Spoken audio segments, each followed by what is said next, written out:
শবে মেরাজের আমল বলতে কোনো কিছু আছে কিনা, এটা একটা বড় প্রশ্ন। আমরা যখনই রজব মাস শুরু হয় তখনই আমরা জিজ্ঞাসা করতে থাকি আলেমদের কাছ থেকে যে শবে মেরাজের নামাজ কিভাবে পড়বো, এই শবে মেরাজের আমলটা কি। শবে মেরাজ উপলক্ষে সারা রাত জেগে ইবাদত করা এবং শবে মেরাজ উপলক্ষে 26তম দিন পার হয়ে 27তম রাত যখন শুরু হয় তখন সাহরি খেয়ে 27 রজবে রোজা রাখা, এটা আমাদের সমাজে বহুল প্রচলিত। অথচ ভাইরা আমার, যেটা আমরা শুরুতে বলেছি, রজব মাসের 27 তারিখে নবী সাল্লাল্লাহু আলাইহি ওয়াসাল্লামের মেরাজ হয়েছে এমনটি নিশ্চিত কোনো বিষয় নয়। নবীজির মেরাজ হয়েছে সেটা মহাসত্য, সেটা চরম সত্য। সেটা কি রজবে হয়েছে, না জুমাদাল, নাকি সেটা রবিউল আউয়ালে হয়েছে, নাকি রমাদানে হয়েছে, নাকি শাওয়ালে হয়েছে, 15-16টি মত আছে ইতিহাসবিদদের। যদি ধরেও নেই আমরা রজবের এই 27 তারিখে হয়েছে, যেমন কোন কোন ইমামগণ বলেছেন, সে আলোকে যদি আমরা ধরেও নেই, তারপর আমরা বলবো নবী সাল্লাল্লাহু আলাইহি ওয়াসাল্লামের মেরাজ হয়েছে হিজরতের আগে। এরপর নবী সাল্লাল্লাহু আলাইহি ওয়াসাল্লাম প্রায় 11 বছর বেঁচে ছিলেন।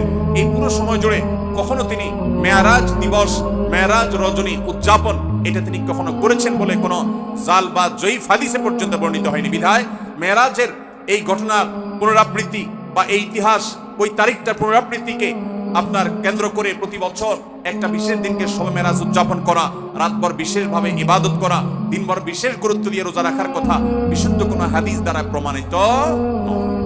আমরা শুধুমাত্র মেরাজের বিষয় থেকে শিক্ষা গ্রহণ করব, মেরাজ থেকে আনিত নামাজটা আমরা আদায় করব।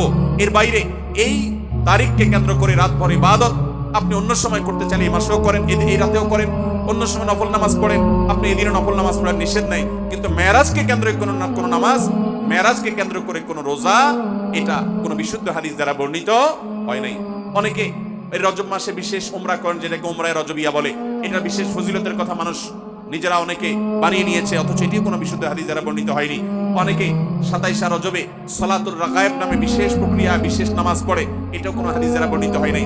আল্লাহ কোরআনে বলেছেন, মা আতাকুমুর রাসূলু ফাখুযু ওয়া মা নাহাকুম আনহু ফান্তাহু, তোমাদেরকে রাসূল যা দিয়েছেন সেটা আঁকড়ে ধরো, যা নিষেধ করেছেন সেটা থেকে তোমরা বেঁচে থাকো।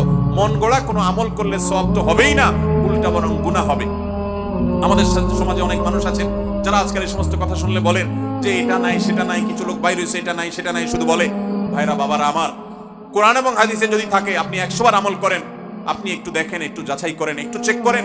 কোরআন হাদিস অনুবাদ হয়ে গেছে, কোনো বই পুস্তক নয়, হয় কোরআনে, আল্লাহর নবী করিম সাল্লাল্লাহু আলাইহি ওয়াসাল্লামের কোনো হাদিসে। ইসলাম ফাউন্ডেশন প্রায় সবগুলো বই অনুবাদ করেছে, বড় বড় প্রসিদ্ধ হাদিস গ্রন্থগুলো।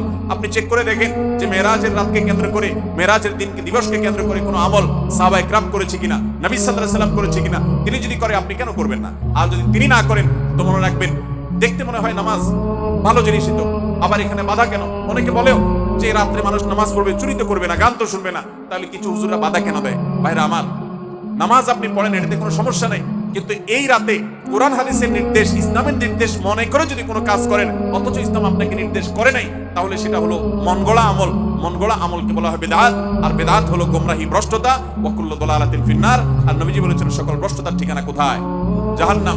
আমরা যখন খেতে চাষ করি, চাষ করলে শুধুমাত্র যখন আপনি ধানের গাছ লাগান, শুধু ধান গাছ হয় না সাথে আগাছাও হয়? আগাছা দেখতে ধানের মতো না? আমরা কি সে আগাছাগুলো রেখে দেই নাকি আস্তে আস্তে তুলে ফেলে দেই? যদি কেউ মনে করে আরে ধান গাছ তো অল্প একটু জায়গাতে আছে, আগাছা আগাছার জায়গায় হয়েছে, সমস্যা কি, এই বেচারাকে তুলে কেন মেরে ফেলতে হবে? থাকুক না, ধান গাছও থাকুক, ওইটাও থাকুক, তাহলে ধানের ফসলের ফলন ভালো হবে। আপনার ঈমান এবং আমলের ফলন যদি ভালো হতে হয়, তাহলে বিদআত এবং মন গড়া আমল এগুলো থেকে নিজেকে সরাতে হবে। আপনি এমনি নিজে থেকে নফল আমল করেন, সেটা ভিন্ন কথা, কিন্তু বিশেষ কোনো দিবসে কোরআন হাদিসে আছে বা ইসলামের নির্দেশ মনে করে, বিশেষ ফজিলত মনে করে যখন করবেন, তখন সেটা বিদআতে পর্যবসিত হবে। অতএব মেরাজ এটাকে উদযাপন নয়, আসুন মেরাজকে উপলব্ধি করার চেষ্টা করি। মেরাজকে ঘটা করে পালন করা নয়, বরং মেরাজের শিক্ষাগুলো দিয়ে আমাদের জীবনকে আমরা সাজাবার চেষ্টা করি। চেষ্টা করবো তো ইনশাআল্লাহ। আল্লাহ রাব্বুল আলামিন আমাদের সবাইকে মেরাজের এই গুরুত্ব বোঝার তৌফিক দান করুন। এই মেরাজের অন্যতম বড় শিক্ষা হলো আমাদের প্রিয় নবী সাল্লাল্লাহু আলাইহি ওয়াসাল্লামের মর্যাদা কত বেশি।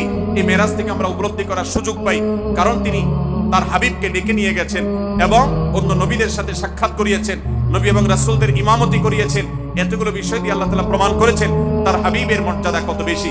সেই সাথে মসজিদে আকসা এবং বাইতুল মাকদিসের যে মর্যাদা অনেক বেশি, সেটাও কিন্তু এই মেরাজের ঘটনা থেকে বোঝা যায় যে আল্লাহর হাবিবকে আল্লাহ তাআলা সেখানে প্রথমে নিয়ে গেছেন এবং বলেছেন কোরআনে যে তার চতুর্পাশে আল্লাহ তাআলা বারাকা দিয়েছেন। অতএব আমরা মেরাজের এই সকল শিক্ষাগুলো আমরা অর্জন করার চেষ্টা করব তো ইনশাআল্লাহ। এই শিক্ষাগুলো ধারণ করব তো আমরা ইনশাআল্লাহ। আল্লাহ আমাদেরকে তৌফিক দান করুন। মোহতারাম হাজরিন, মসজিদে আকসায় যদি কেউ 1 রাকাত সালাত আদায় করে, বিভিন্ন রকম বর্ণনা আছে, কোন কোন বর্ণনা আছে আল্লাহ রাব্বুল আলামিন তাকে 500 রাকাত নামাজের সওয়াব দান করবেন। বহু নবী রাসূলগণ যে মসজিদের ইমাম ছিলেন, মুয়াজ্জিন ছিলেন, মুক্তাদি ছিলেন, সেই মসজিদে আল্লাহ রাব্বুল আলামিন জীবনের মৃত্যুর আগে আমাদেরকে একবার হলেও যাওয়ার তৌফিক দান করুন। অভিশপ্ত ইহুদিদের হাত থেকে দখল মুক্ত করে এই মসজিদকে মুসলমানদের অধীনে এনে মুসলমানদেরকে গোটা পৃথিবী থেকে যাওয়ার তৌফিক আল্লাহ তাআলা দান করুন।